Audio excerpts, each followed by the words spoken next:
You're listening to CherryPickin Entertainment. Throw me the ball and watch what I do with it. You are now tuned into the CherryPickin Podcast with your host, Andre Cherry.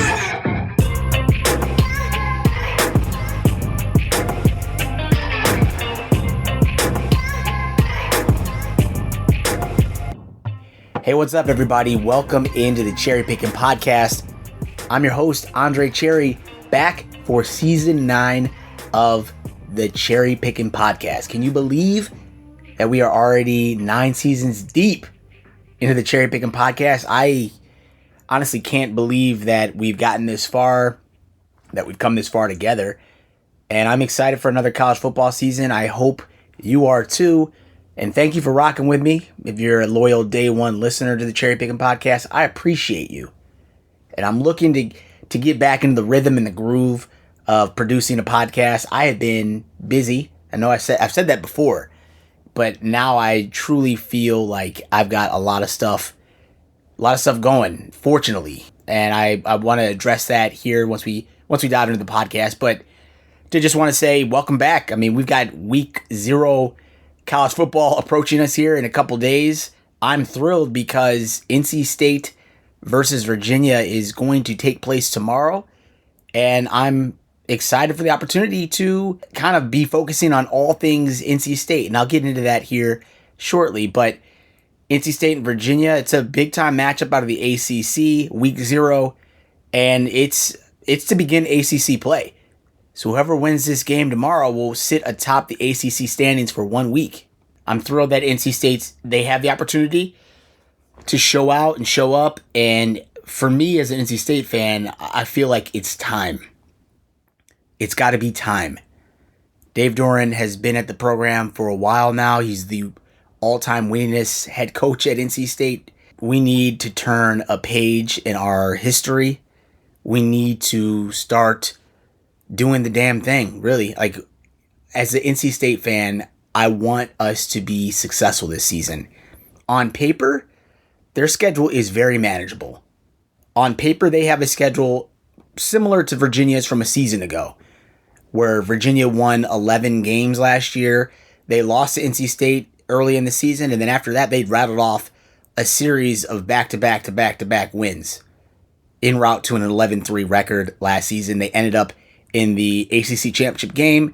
They were kind of at the doorstep of doing something really crazy. I mean, perhaps they could have won the ACC championship game and gone to the playoffs. You know what I mean? Like, it's unreal to think that Virginia was probably sitting in a similar position to NC State this season, where on paper, they've got a manageable schedule. They don't play any of the heavy hitters. They're not playing Clemson. They're not playing SMU. They're not playing Miami.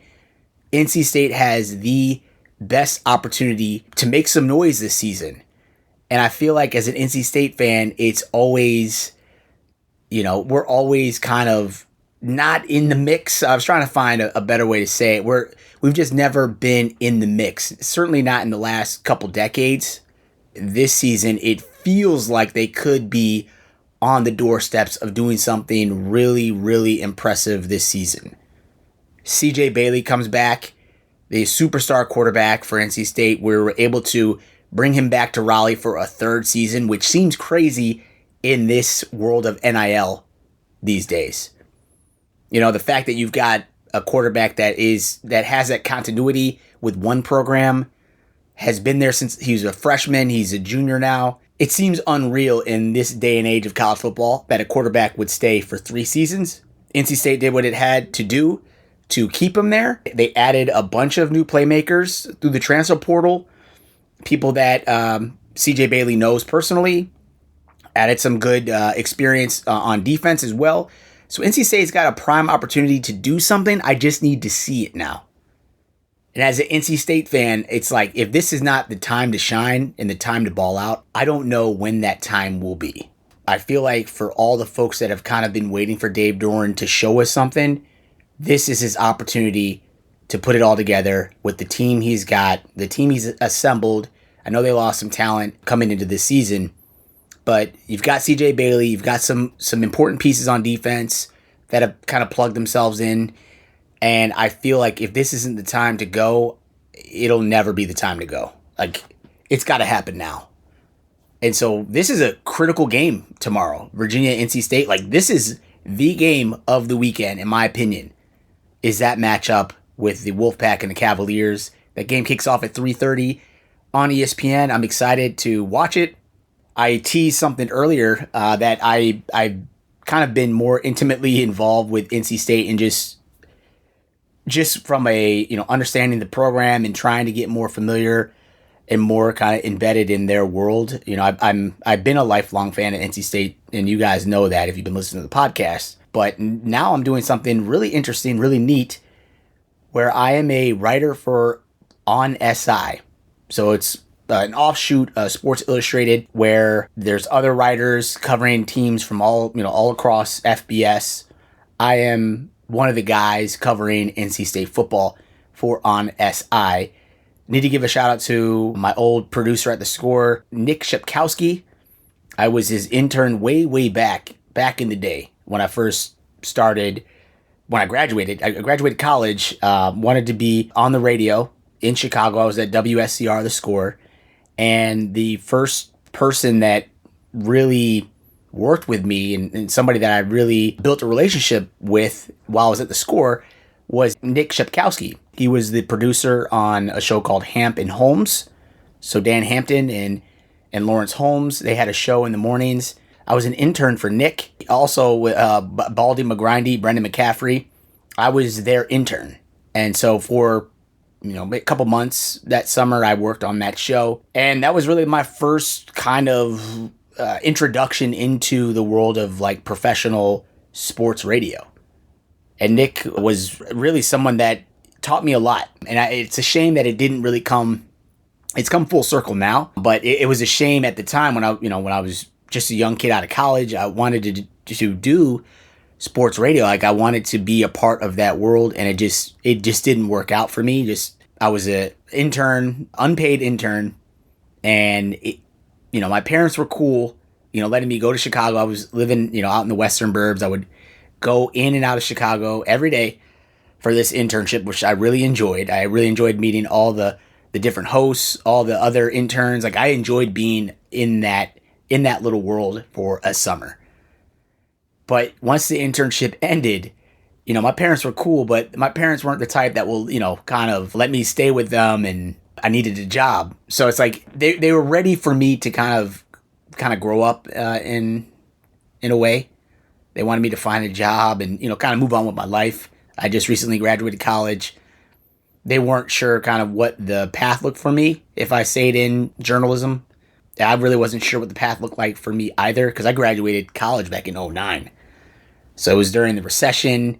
There really weren't a lot of jobs like that in media, and certainly nothing that would pay me well enough to be able to support myself on my own. And my parents at that time very much were ready for me to move on out of their house. So I fell into healthcare, and that's what pays the bills. That's what has sustained me. That's what I'm able to provide a life for my family, is through my day job, which I appreciate, which I enjoy. But my passion was sports journalism, journalism. I love college football. If you've been listening to this podcast, I do this podcast just for the love of the game. Like, I would love to be doing this, or I would have loved to have been doing something like this for like ESPN or maybe Fox Sports. But I just do this for the love of the game. It gives me a way to channel some of my creative ideas. I'm able to be productive. I love researching. I love writing. I love doing this podcast. So I really was doing this more for self-fulfillment than for doing it for like a mass production or a mass audience. You never know who's listening, and I hope the right folks are listening. But I really just do this because it keeps me kind of in football, in college football, in the sports realm, and it's something that I can do on my own.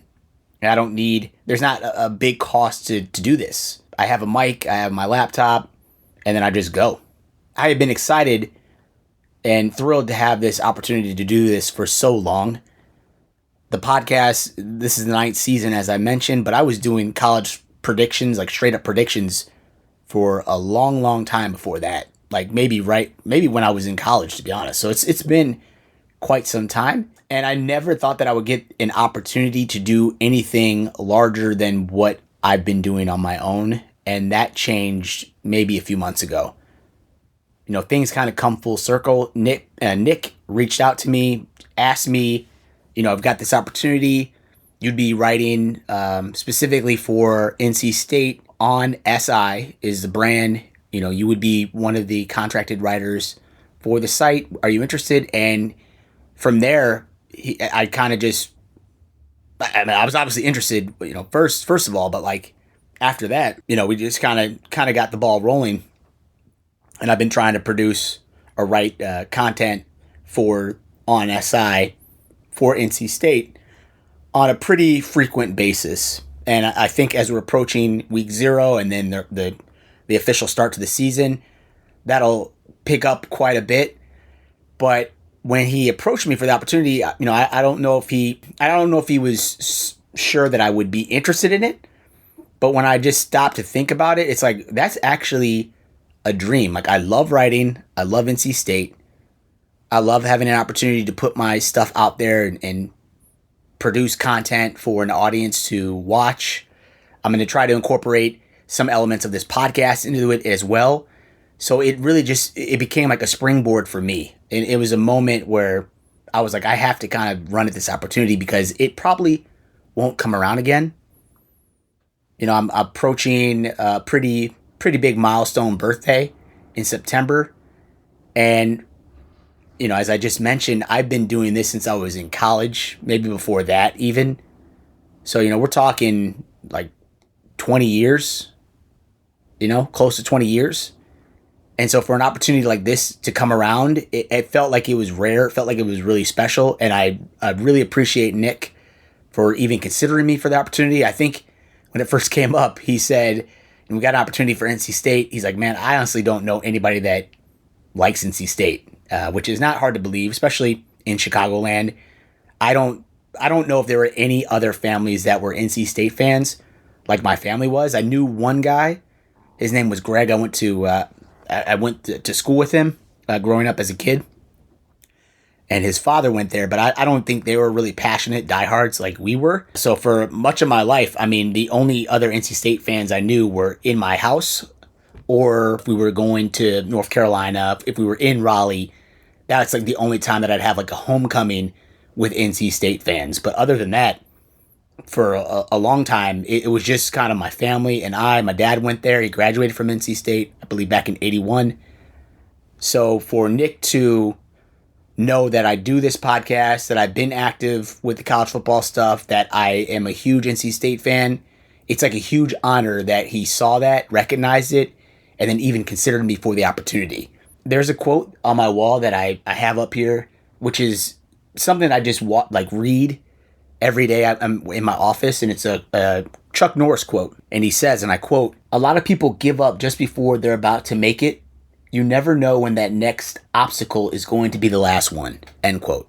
And it's a quote that I have on my wall. It's a powerful message because it's true. You don't know when you're almost at the edge or the end of one obstacle and then your breakthrough comes through. And I'm not saying that, you know, everything I did with this podcast kind of led to this moment, but in a way it did.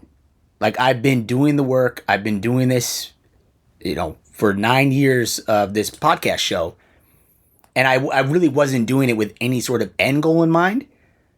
But at the same time, I didn't know, you know, do I just keep this going? Like, you know, at what point do I just kind of give up on this dream? And for me, maybe, you know, for Nick and also Pete Futek, I got to give a shout out to him because he's been really helpful and really instrumental in kind of getting me up and running with On SI. Like, to them, they may just be like, can you do this? Like, can you help us out? You know, they seem to be growing. It's a great opportunity. And I'm not trying to belittle that. I'm just saying, for me, I'm like, whoa, this is big time. Like, this is awesome. Like, hell yes. Like, I'm excited for this opportunity. I'm not sure that, you know, that's what they intended when they reached out to me. But like, for me, it's a monumental opportunity. And I'm just trying to give it all that I can do. Like, everything I've got, I'm trying to put into it. And it's certainly a learning experience for me. But I really am honored and fortunate and grateful for the opportunity because it gives me an opportunity to grow the CherryPickin brand. And for that, I am super excited for that opportunity to like just grow the brand, grow myself. I couldn't be more excited to kind of get started. I know I've been doing some things right now with On SI, and it's leading up to this week 0 matchup tomorrow. But after that, I feel like it's just going to be nuts, just doing this kind of daily exercise, daily routine of producing content. And then, Saturday's certainly like the culmination of everything you've done in the week. And then you kind of reset and do it again the next week. So I could not be more thrilled for this opportunity. I truly am grateful for it, and I just hope to do a good job. And I just wanted to say thank you if you've been following along with me all this time. I don't know how high we can go, how far I can go, but I am at least going to give it all that I've got while the opportunity is here. And that's really all you can do. Because when opportunity is at your doorstep, you can either open the door or you can just keep the door shut and just continue what you're doing. But at least I want to try. I want to try and see what could happen. It came out of nowhere, really. And like I said, this came about maybe a couple months ago. And we finally started getting the ball rolling. And I've got some content out there right now, and you can check it out. Maybe I'll put a link. Or if you follow me on Twitter, you can see I've been reposting the links to the articles that I've written. But I'm excited for the opportunity. I'm also excited for NC State's opportunity here. I certainly don't know on Friday, August 28th, like what the season truly holds for NC State. But on paper, I am very optimistic, very encouraged that NC State could make a run. I hope it's this season for the sake of the fans, the program, like everybody involved, everybody that loves NC State. I hope that this is our year. I couldn't be more excited just to see what happens week in and week out. And I just wanted to say thank you for rocking with me all these years. And so that's what I've been up to. So my main focus will be on NC State. I'm going to certainly try to see where I can incorporate some of what I'm doing with NC State into this podcast. But I just wanted to give you an update as to what's been going on. Outside of that, I've been extremely busy, in my personal life, with my day job, keeps me busy. But I do find opportunities like at night after work is done where I'm able to focus on the creative aspects of the On SI opportunity. And it's been good to kind of get into that routine and just work that muscle and try to produce quality content at a pretty regular clip. And so, like I said, I'm going to try to keep up the intensity and try to see, how much I can produce there. But I'm pumped. I really am pumped. Outside of that, I went to Comic-Con earlier this summer. I was going to do a podcast, but I've just been kind of late to getting around to that. But I want to shout out to my buddy Mario. He is a creator himself. He's a writer. He's a comic. He's done a lot. And I appreciate him for kind of making my Comic-Con dreams come true this year. And Comic-Con fell together. I feel like I've gone to the last several Comic-Cons. The only one I missed probably was like the COVID years. But I somehow found my way to Comic-Con every year. And it's like my one opportunity to get out to San Diego, to get out to California. And it's like a dad weekend for me. And I don't even do anything crazy, really. I literally just walk around the convention floor. I walk around to the other off-sites that may be around, but this year there weren't many off-sites. I don't know if that's an indication of how the economy is doing, but I mean, there weren't many off-site opportunities this year, which kind of was a bummer. But other than that, I mean, I was inside the convention, just walking the floor, sitting in on a few panels. Like, I was just having a good time. I just enjoy people watching. I enjoy just walking around with the nerds, really. So I don't do anything that's like that crazy. I did go to a few parties this year. Shout out to the folks that run Fandom. I finally got in. By the grace of God, I finally got into Fandom, and it was everything I thought it would be. And then also, like, once you're there, you're kind of like, okay, I mean, this is kind of cool, but it's just a party, open bar. It's cool that it's got kind of like that exclusive feel to it. Like, you had to get an invite. You had to, get on the press list, or you had to, go through this extensive process to do this raffle. And then if you were fortunately pulled in that raffle, you could attend the event. So, like, there's a lot of things that have to go right. Fortunately, I found my way in somehow. And I'd been trying to join this party and go to this party for the longest time and just never got an opportunity through the raffle or even like through the press. Like I just would never get a chance to go to this event, and I always felt like I had FOMO. This year I got in, it was awesome. We heard I think the Cover-Ups, I think was the name of the cover band, Joel from Green Day. It's his band. They were just playing the hits, some big covers. It was awesome to be like kind of in that space. It was above the Hard Rock Hotel in San Diego. Open bar, like I mentioned. They were making the drinks strong. It got packed in there. And I was a little surprised. Like when I first got in, I was like one of the first, I think I was like the second person in line. Got into the event. It was wide open. It was nice. And then just throughout the night, it just kept getting more and more filled.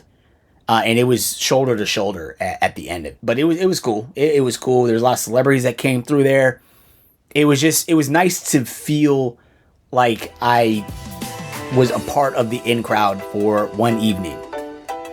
Caught up with some friends that randomly were there as well. So like it was an awesome night. The next night of Comic-Con, I want to say like this was on Friday. There was a Funko Fun Days party.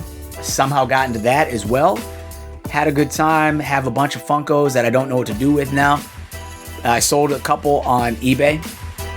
But it was just cool kind of being in some of these exclusive events and just seeing the people of Funko. Like, it's its own little world. The people that love Funkos, the people that trade them, collect them. Like, I felt like I was just kind of sitting in or dropping in on their experience, and I appreciate them letting me in for one night. But yeah, I mean, I was just trying to do just some random stuff. I've done the convention so much. I don't really need anything. You know what I mean? Like, I don't really need comics. I don't need a lot of memorabilia. I just like to be there and like kind of experience the event. So again, I shout out to my buddy Mario.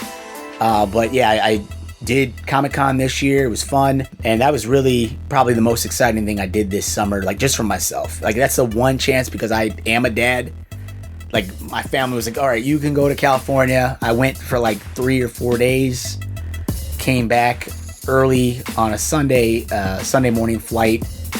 But, for 3-4 days, it was kind of just, whatever I wanted to do. So I appreciate that I had that opportunity. Appreciate my family letting me go. But outside of that, man, I've just been busy with work. And now I'm going to be busy with this podcast, which kind of got some new blood. Like, it kind of pumped some new energy into me. So I'm really excited for that. And I am excited for the opportunity for On SI, certainly. And I'm excited for NC State football. Need them to do it. I think they can. I hope they can. And it'll be exciting to see kind of where they go this season. But thank you again for listening to this podcast. I just wanted to catch you up on what I've been up to, where I've been. Can't wait to produce more content for the show. And I hope that you continue to support me and follow me and interact with me if you like. I'm on Twitter and I'm on Blue Sky. You can find me out there. But I'm excited for the college football season. We got week 0 action starting tomorrow. So I'm going to post this podcast episode ASAP. But thank you, my friends, for joining me. Can't wait for an exciting football season. Hope you have a good weekend, and I'll talk to you soon. Take care, everybody. Peace. I don't know how high we can go, how far I can go, but I am at least going to give it all that I've got while the opportunity is here. Thank you again for tuning into my Cherry Pickin' Podcast. If you enjoyed this episode, please feel free to subscribe to my show and drop me a rating on Apple Podcasts. All of my digital content can be found at the website CherryPickinSports.com. And if you are looking to interact with me via social media, my Twitter handle is @Cherry_Pickin. That's PICKIN. On my Twitter, you'll also find a link to my blog where I post my weekly college football predictions and analysis. I can also be reached via email at cherrypickinsports@gmail.com. Please feel free to reach out to me regarding what you like about this podcast or about what content you'd like to hear more of on future episodes. I sincerely thank you for your support, and I can't wait to talk to you again soon. Take care.